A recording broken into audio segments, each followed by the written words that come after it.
Welcome to Cryptic Mystic Vault.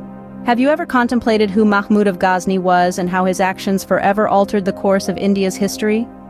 Imagine a young man named Mahmud ascending the power ladder in the late 10th century in the city of Ghazni, snuggled in the rough terrains of today's Afghanistan.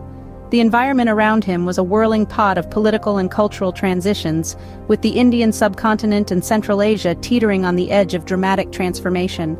A strong cocktail of ambition, religious fervor, and the irresistible lure of wealth propelled Mahmud to dream beyond the ordinary.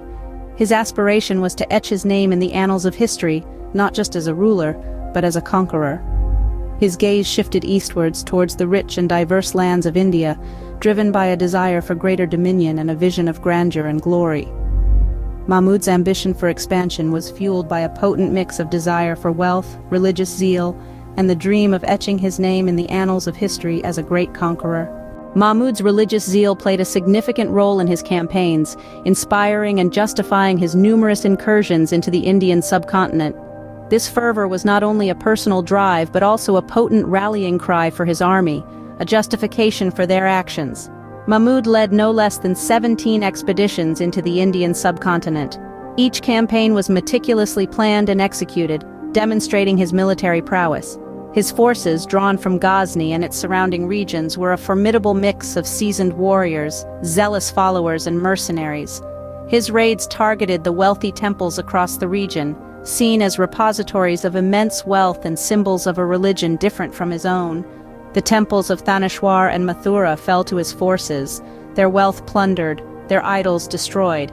However, it was the infamous raid on the Somnath temple that truly cemented Mahmud's reputation. The temple, a renowned pilgrimage site located on the western coast of India, was said to be unimaginably wealthy. Mahmud's forces descended upon it in the winter of 1025, leaving a trail of destruction in their wake. The temple was razed, its famed gold-plated idol shattered, and its treasures seized. This event left an indelible mark on the region's history and psyche, reverberating through the centuries to the present day. But the temples were not the only targets. Cities and towns along the campaign routes felt the brunt of these expeditions. The local populations, primarily Hindus and Buddhists, bore the brunt of these invasions, their lives and livelihoods upended in the process. The immediate effects of Mahmud's raids were profound, leaving a trail of plundered wealth, destroyed temples, and a deeply impacted local population. Yet it was not just tangible treasures that Mahmud sought. He was driven by a desire to spread his faith, to carve out a legacy as a great conqueror, and to etch his name in the annals of history. In this, he was undeniably successful. But as we'll explore in the coming scenes, the legacy he left behind was far more complex and lasting than mere military victories. In the aftermath of his campaigns, Mahmud left a lasting imprint on the region, shaping its religious and cultural landscape. The course of history was forever altered as a result of Mahmud's ambitious expeditions and zealous campaigns. His rule saw the spread of Islam in the region, gradually establishing Islamic rule in parts of North India. This shift in religious dominance was a defining moment in the region's history, sowing the seeds for the diverse religious tapestry that we see today. Mahmud's legacy is multifaceted, etched into the annals of history across modern-day Afghanistan, Pakistan, and India.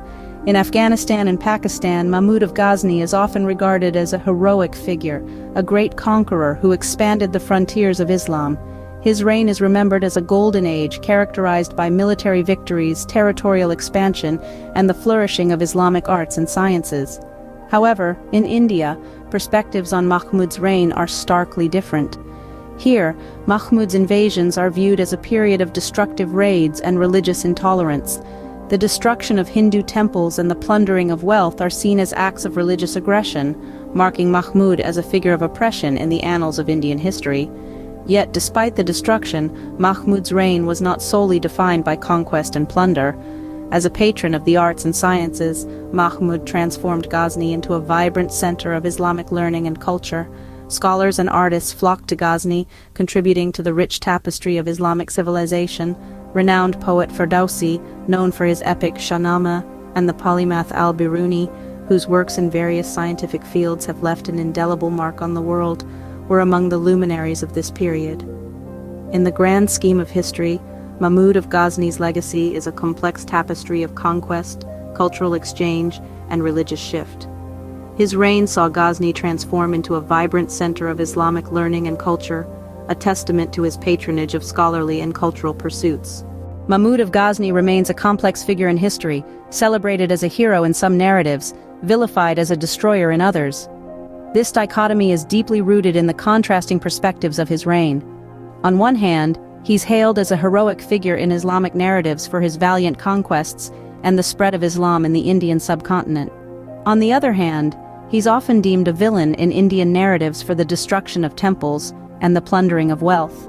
This dichotomy extends to the ongoing debate about his impact on Hindu-Muslim relations in the region, a topic that still stirs intense discussion today.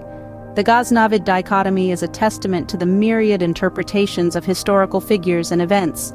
As we reflect on the life and legacy of Mahmud of Ghazni, it's crucial to understand this historical figure within the context of his time and the lasting effects of his actions on subsequent history.